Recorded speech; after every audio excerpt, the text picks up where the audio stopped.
We are here with the one and only Mo from Frankfort Autohaus. Yes, thank you guys. This dealership, I live around here, so I would drive past it for years and years. And before they came, I would drive past and it was always empty, man. I mean, I'd walk in even and it was like crickets. As soon as you guys pulled up, I mean, it's a frenzy. I always see customers outside, cars moving. I mean, the inside, you guys are moving, working deals. So we have Mo, I know a little bit about you, but tell the people who are watching who you are, you know, how you got in the business, how long you've been in the business, and a little just about yourself.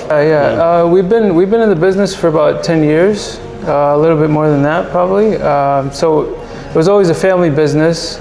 We got started in Indiana, and then we kind of just grew from there. We got started with one location, and then added another one and another one.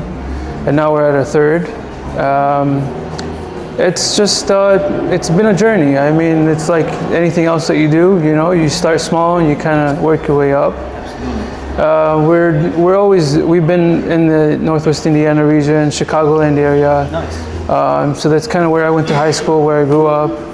And I actually went to Purdue for engineering and kind of went to college, that whole, you know, phase of life. Sick, eh? Yeah. All of us, and then now we're in Frankfort Autohaus. I used to pass this place a lot too. You know, I used to actually work down the street at Anytime Fitness. While I was in college, I worked at the gym, so I worked at Anytime Fitness for a while. I worked at Anytime Fitness in Frankfurt, and I used to pass here, and I used to look at it, you know, and I was always thinking, you know, one day that would be awesome to have a place like that, you know. Yeah, manifestation. Right there, man. Yeah, I think it was part of it. Manifestation, you know, I think it was part of it. So absolutely. Yeah. Absolutely is. When you were little, take me back to your childhood. Were you a car enthusiast? What is your attraction towards cars?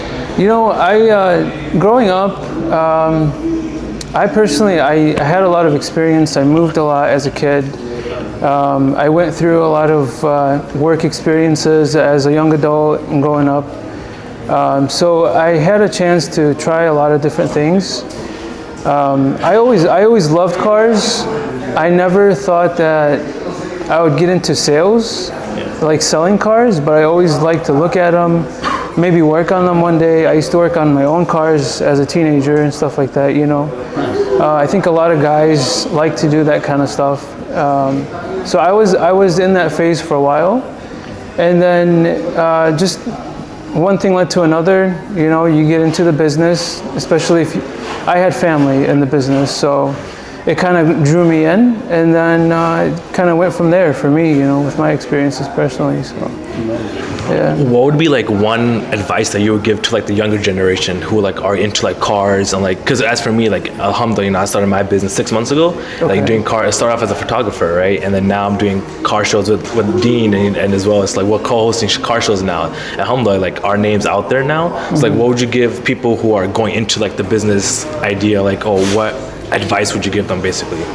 I think the number one advice that I would give anybody that's starting into the car business, if it's a dealership or anything else that has to do with cars, is it's great to focus on the cars, but also focus on what you're providing to your customer or to your clientele. At the end of the day, the most important thing is, are you providing a solution to the problems that they're bringing to you? And it can be a lot of things, right? Like you could make it whatever you want to make it at the end of the day. But make sure you have something where you can take and say, okay, I'm doing this, I'm providing this solution to my clientele, and it's bringing me joy. So that way, every day you kind of grow and you grow off of that. Absolutely. You're working towards something that is growing into something bigger or whatever you want it to be.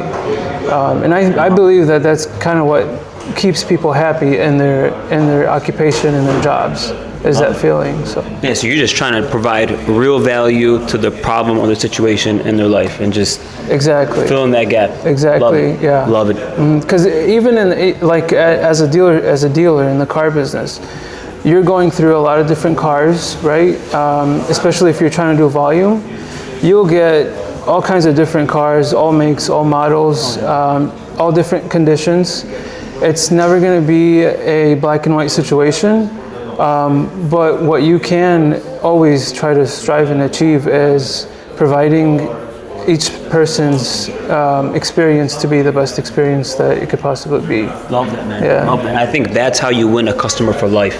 100%. I think there's like short-term sales, but it seems like you guys adopting the mentality of let's try to win this customer for life in their referrals on their network. 100%. Short-term sales you can try to do. You can try to make quick money, but that's all it is you know. And if you're lucky these days, you might make a little bit.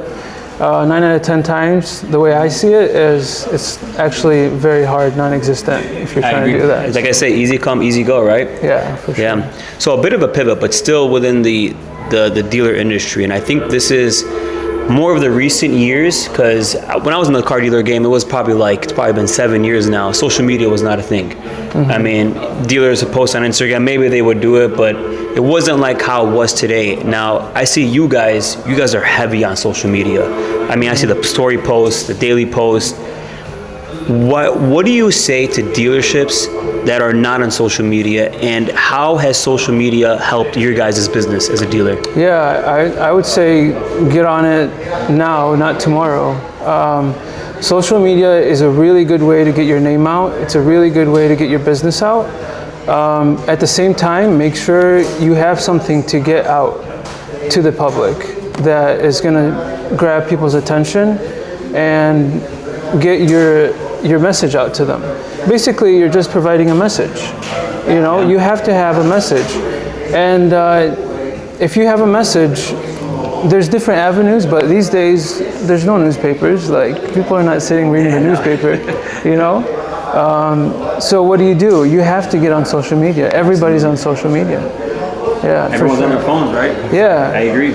Yeah, so organically, if you just post, you know, try to get people, just show people what you do, basically, in the simplest way. And if you do something good will come out of it. Love it. Yeah. You sound very passionate. I just want to get into your morning routine. What motivates you to come here and keep doing this every single day? What is that drive? What does it take out of you? So I've for me personally, it's been a long journey for me. It's been like, you know, let me back up. So it's been a long journey for me. At the point that I'm at now, I'm excited to go to work because I have something that I've worked towards for a long time.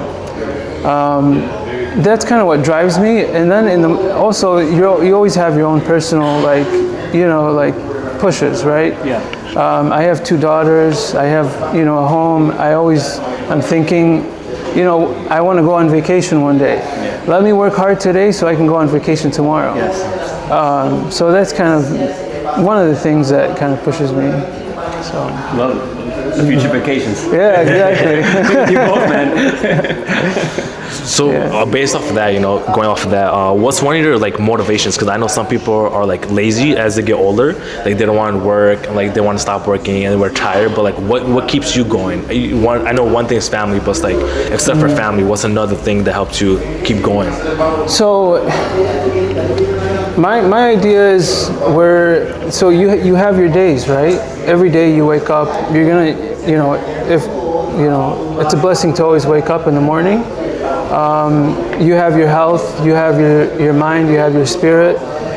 For me, make sure you use your time wisely, right? You go out and you do the things that matter to you, that give you that push, that, we're all in this life together. Absolutely. So if I can get up in the morning and do something that motivates me to get up tomorrow, then that's my push. And then it doesn't always go your way, so you start over the next day. Yeah. So you just have to hold that on, hold on to that. Absolutely, man. Yeah. It's like they're saying, none of us come in with the manual book to life.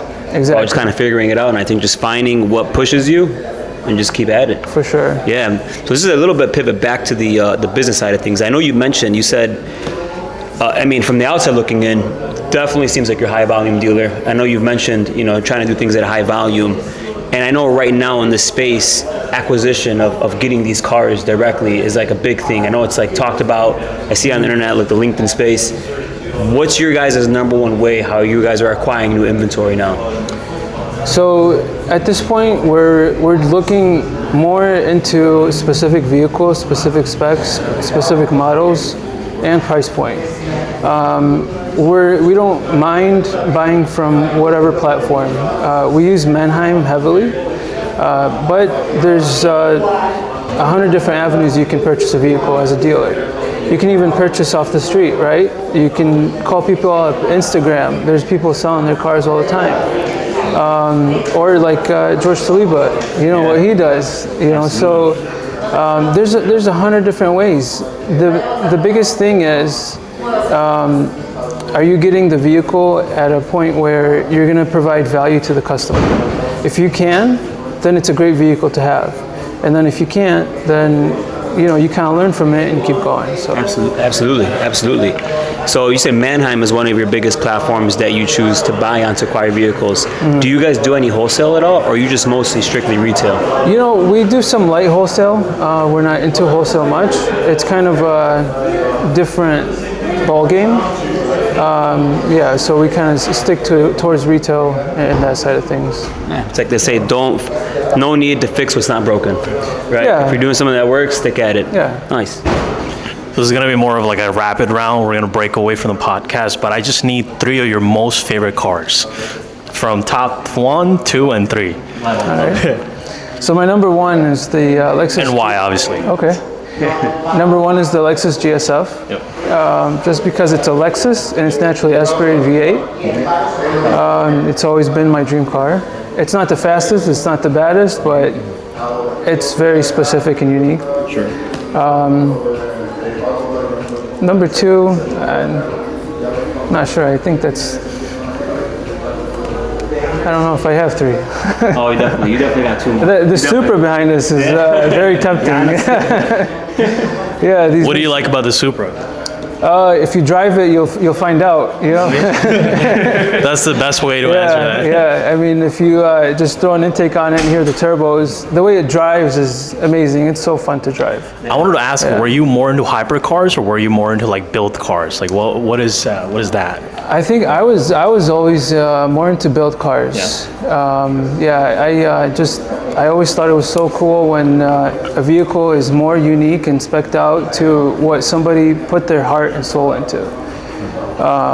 So that's kind of a thing, for me is a lot of times I look at a car and there's always a story behind it. Absolutely. Yeah, I mean, multiple times we found even like notebooks of, the previous owner would have like a notebook and they'd write down like their maintenance records or if they've done any modifications with the dates. And it's just really cool. It's like, you kind of take something that somebody kind of put their time and mind into and you make it yours. You put your time and mind into it. So it makes it different. It's not just something to drive. Absolutely. Yeah. So another question I had was, compared to 5 years from 5 years ago to now, where do you think like your business was before? Like how many franchises do you guys have now compared to like 5 years ago? Compared to like employees and like number of customers you were getting, inventory, and like a bunch of stuff like that. So 5 years ago, I was in a very small location. Maybe it would hold like 30 vehicles. And that's basically, that was my learning grounds. I had very low overhead, so I was able to go in, take the risks that I took, knowing in the back of my mind, right, as you're taking risks, you don't think this way. But in the back of my mind, I'm like, if I do this, if it works, then I've learned something. And then if it doesn't, it's not the end of the world. I can get out of it a little bit easier than if you had something big. So that's where I was 5 years from now. And I was there for quite a while, a few years, until I was ready in my mind and confidently enough to go to something bigger. So. So it's all just a leap of faith at that point, you know? Faith is a big part of it. Yeah. Faith and gut, you know, and then obviously you got to know what you're doing. Yeah, because not a lot of people have that confidence or that leap of faith because they're either too scared or they don't know where it's going to take them at the end of the day, you know? Yeah. So I feel like, you know, you should always take a leap of faith, see like where it takes you, you know, rather, the more you fail, there's like more opportunities you learn from it. Because everyone's part of life is, you know, you live and learn, you learn from your mistakes. That's the whole point of doing these, like, you get put in these obstacles for a reason, you know? Yeah. So. Yeah, and you know, a lot of it is you're going to learn from your mistakes, or if you're lucky enough, if you have people around you that are in the business, you got to learn from them, man. It's gold, because you might learn something from them that will cost you nothing, rather than learn something on your own that will cost you $3, $4, you know, $5,000. That's just how the car business is. It's high risk, and then it's high reward. Yes. But you got to take the risks to eventually get the reward. Absolutely. Yeah, absolutely. Yeah. So it's kind of, he mentioned like the whole 5 years ago till now. I kind of want to backpedal off that a little bit. So my last time when I was in the dealer world was about 7 years ago. The game has changed a lot since now till then. So just in your experience, based on 5 years ago to where we are now, how do you see the dealership game evolving 5 years from now? Or what are some key takeaways you've seen just through this evolution of 5 years ago till now, and then forecasting the next 5 years? So a big thing right now that is evolving is AI. And that's on the dealer side and the consumer side. AI is helping consumers in a way that's very beneficial to them and to the industry, because it's giving them a lot of information on the buying process. They're getting more information to where there are some borders that have been put up from stigmas or things in the past in the industry that have always been there, just from past experiences. People learn from people hear things. So AI is a little bit like helping them in that way to understand what's going on, how is the market working, and to give a little bit more transparency. People trust AI, believe it or not, more than, let's say, if they come in here and ask me a question. Oh, for sure. Yeah, because you know, just because of a big thing is the stigma, right? Is that you walk in, you're buying a car, the dealers, their whole point is to make money, which is the point of every single business, but also it might not be the only point of the dealer. Exactly. They trust that the AI response is factual and only factual, where the salesperson or the dealership, it could be somewhat biased. Yeah, exactly. And with their intention mixing with that, who knows the outcome. For sure. And on the dealer side, AI is actually a very good sales agent online. Yeah, absolutely. Which is actually what I had in my notes as a follow-up. Because obviously AI came in recently and it's just changing many industries, and I feel like especially in the car business. I was going to ask, does your dealership use AI? And if so, how are some ways you guys are applying it into your everyday business? We use AI, I want to say, heavily.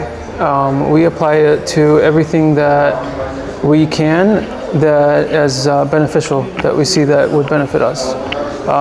We've applied it to our sales process. So AI is the first point of contact when you inquire on any vehicle.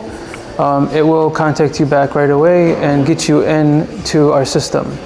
At least you know that your inquiry is received by us and we see it. And we also use it for our social media. We use it for just figuring out certain situations, solving problems, our paperwork. It just makes a lot of things much easier. I mean, if I have to draft a letter for whatever reason to a customer or to a title company, I just tell AI to do it, and basically it's right there. Done. So, yeah, it's pretty cool. Love it. For sure. Not to still circle around AI, but I want to still talk about, I wanted to ask you, if a customer comes in, right, and they already trust AI, how do you still build rapport with them? Because right now, let's say there's a customer like, I already know about this car, this and that. Like, how do you still build rapport with them and then also end up selling a car? So when a customer walks in, their mind is most likely into what car they're going to buy and what the deal is going to be. But at the same time, people buy from people. So if it's a different experience between if I just sat there and been like 1, 2, 3, rather than and actually spoke to the customer and got to what they're looking for, what situation they're in, if they're in some type of like car situation or credit situation, or if they just love a specific vehicle that they want to get. It's kind of a different experience, and they will more than likely purchase the vehicle knowing that they've dealt with a human to human face, because the difference is after they drive off, if they ever have a question or an issue, they know that there's somebody there that will answer their questions or help them out. I know you said you used AI heavily. Is there a spot in the business where you want to use AI but you haven't used it yet?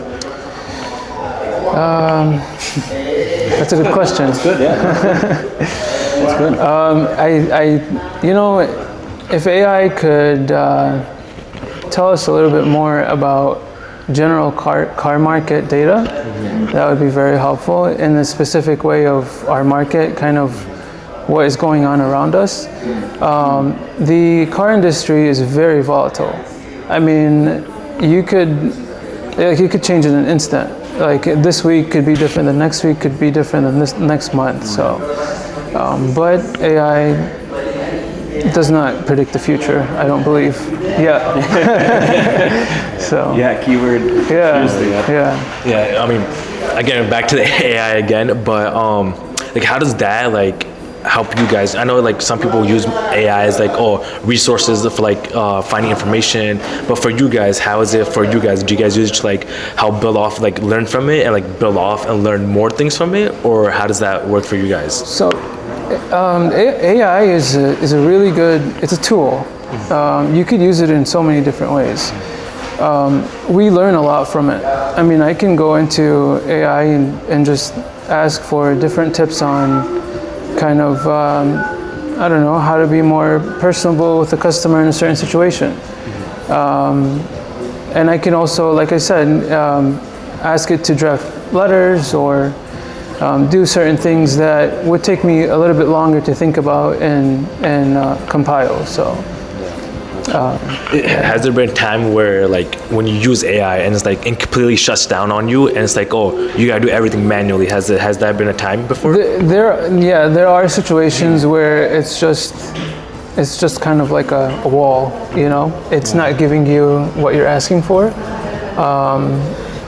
And I've tried to go around that by asking it in different ways. But sometimes it's just it becomes Google, Yeah. So. No, seriously. Yeah. So I know it's probably still developing quite a bit. So we'll see where it goes. Cool. Yeah, I love it. So, I mean, I've been in the business for some time, so have you, but I come across individuals, mostly with the younger crowd, maybe they're right now buying, selling cars, flipping it on Facebook, but they really want to elevate their presence in the industry. They really want to get into the game. What is some advice you have? Maybe they just opened up their first car dealer, but just to a rookie kind of getting in this industry, what's some advice you would have to give to that individual? I would say get your face out there. Get in front of the camera. Tell people who you are. Tell people what you do, what you're about. Tell people about your vehicles. At the same time, tell them who they're going to buy from. People buy from people, like I said. So it doesn't matter what you have. You might have the cheaper vehicles. You might have the more expensive ones. You might have the hottest vehicles on the market. If you don't give people a chance to know you, it's going to be a harder point of entry for you. But as soon as you get on social media and start putting yourself out there, you will get people asking, DMing you, texting you, whatever it is, to get to know, okay, I like this vehicle, what can you do for me? Yeah, love it. Now, I know you're a high volume dealer, and I see you guys in inventory often. You guys are on customcars.com. What is do you believe that putting your face out there and being on social media has helped you even sell these modified cars and customized units? Oh, for sure, 100%. Yeah, I mean, like I said, I mean, you can have the modified vehicle, and you'll eventually sell it, especially if it's a unique vehicle or you have it at a good price. You will sell it, and you'll sell it for a profit. But if you get your face out there, you're going to sell it way quicker, and you're going to gain more of a personable thing. I give people my cell phone number all the time. You know, yeah. So people have my number. People text me, even if they don't buy from me. I still have a connection with them. They might be into cars and they just didn't find the right car. Maybe one day they'll need a car. You know, it's a very easy thing to do to find them a car. You know, there you go. You've won a customer and you've helped somebody find a solution to their problem. Love it. Let's say, I'm going to give you a scenario. Let's say we're all racing and we don't tell you what car we're bringing to a sprint mile race. What car comes to your mind right away and why? It's a good one. Good question. I like it. I don't know what you're bringing, but I'd probably bring an R8. An R8, really? Yeah. Okay. Like I said, we're not going to tell you what we're bringing, so you got to trust yourself and have faith, like you said. Yeah, I won't say if it's modified or not, but yeah, for sure. You know, but bouncing off of Said's question, if we were to go on a track, right? You know, all four of us go on a track. What, like, out of any car that's in the dealership, right? At your dealership, what car would you bring, and you think like would absolutely be like the best, like on the track? I'd say if I'm not bringing that Supra behind us, we have this E63 that's probably do a pretty good job on the track. Yeah, that one's a beast. Yeah, it's a monster. Monster? For sure. Nice, yeah. So kind of pivoting back to the business side of things. I mean, you guys seem to be killing it. You guys are doing a great job, but every winter, they still experience challenges, right? I'm sure there's challenges that you're facing right now. What do you think is the biggest challenge that either you guys face or just in the industry in general? Yeah, so they kind of go hand in hand, obviously, because we're in the industry. Right now, the biggest challenge is acquiring vehicles that are ready to sell and that you can make a profit on. The wholesale market is competitive. The retail market is very competitive. Just getting vehicles at a decent cost to sell is probably one of the biggest challenges.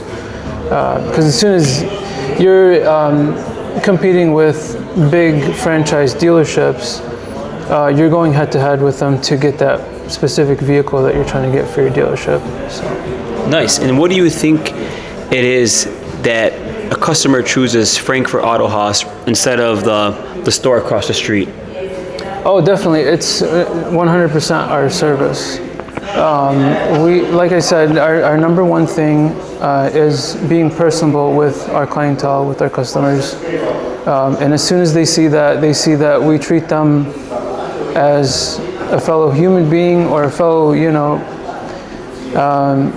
they will feel refreshed. We've heard it multiple times. We've seen it. People come in, they see the vehicle that they're interested in, and they see it in the condition they expect it in. And we're very transparent, completely transparent. And that's a very big thing. We're not afraid to lose a sale because the customer or the consumer just wasn't happy with what we showed them, but we're happier to show them so that way we know we did our part. Love it. Yeah. Love it.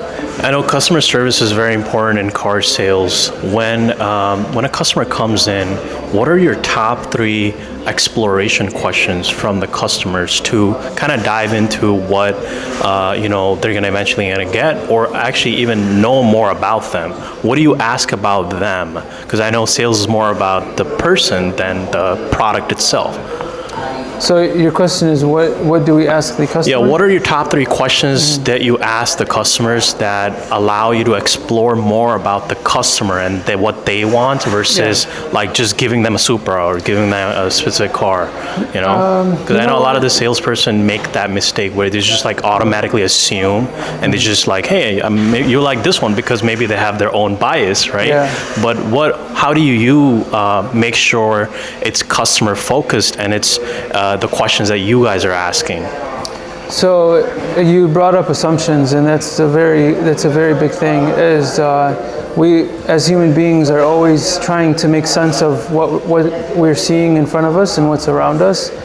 As soon as you take that into consideration and you put that to the side, it becomes very easy to ask the customer the questions that you need to ask them, for them to feel like you care about what they're doing and you can help them. It's different for every customer. I mean, there is no specific questions. It's just like being a human being. I mean, it depends on who they are, what they're looking for, why they're coming in. It could be a family that's looking for an SUV or a bigger vehicle. It could be somebody that's looking for something more gas efficient. I mean, these are the things that you hear in the industry all the time that people ask. Like, what are you looking for? Okay, we have this, this, and that. But you have to get through the assumptions in your head of, okay, this person is buying this car or not. That's a bad assumption. Put that to the side. See if they're actually, this vehicle is working for them or not. Yeah.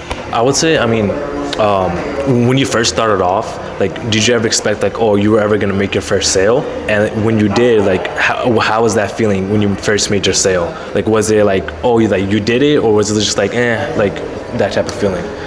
So it was a really good feeling, and I remember my first sale.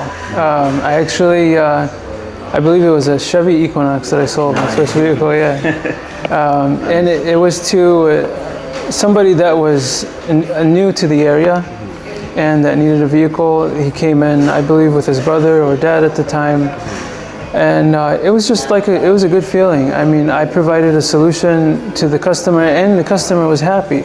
Yeah. And I knew that I was giving them a good product. You know, I know that the vehicle that I'm selling them is going to serve the purpose and serve them well. So, and that's a big thing for me and for all of us here, is that we make sure that at the end of the day, when we deliver that vehicle, we would deliver the same vehicle to our family member or friend with no problem. So. Love it, man. Well, we're approaching the 30 minutes, so we're gonna kind of end this off with just like a quick speed round of just general questions, but car related though. So let's go through it real quick. An auction to purchase, Mannheim or Odessa? Oh, for sure, Mannheim. To sell, Mannheim or Odessa? Mannheim. Mannheim. AP or Patek? AP? Yeah. Audemars Piguet or Patek for a watch? Oh, Yeah. Patek, I would say. Patek? Yeah, Okay. sure. Lambo or Ferrari? Ferrari. ACV or open lane to buy on? Open lane. ACV or open lane to sell on? Open lane. Open lane. Yeah. Truck or an SUV? Truck. All right, and then last one, money or Bitcoin? Oh, Bitcoin for sure. Bitcoin, here we got a crypto guy. Mo, appreciate you big time. Yeah. There you guys have it. Here at Frankfort Autohaus, awesome dealer, great people here. Thanks. So yeah, tell them, plug your handle, let them know where you're at. If you got any deals, anything you want Sure. to end it off with? Yeah. I mean, Frankfort Autohaus. We're right off of LaGrange and LaPorte Road. Come see us, check us out. We have beautiful vehicles, and we have a friendly and personable staff. So And they are custom car community friendly. for sure. So you can see their profile on customcars.com. And, They have a batch of modified cars. For sure. Okay, Mo, appreciate you big time, man. Thank you. Love Thank it, man. you. That was good. Thank you, guys. That was good.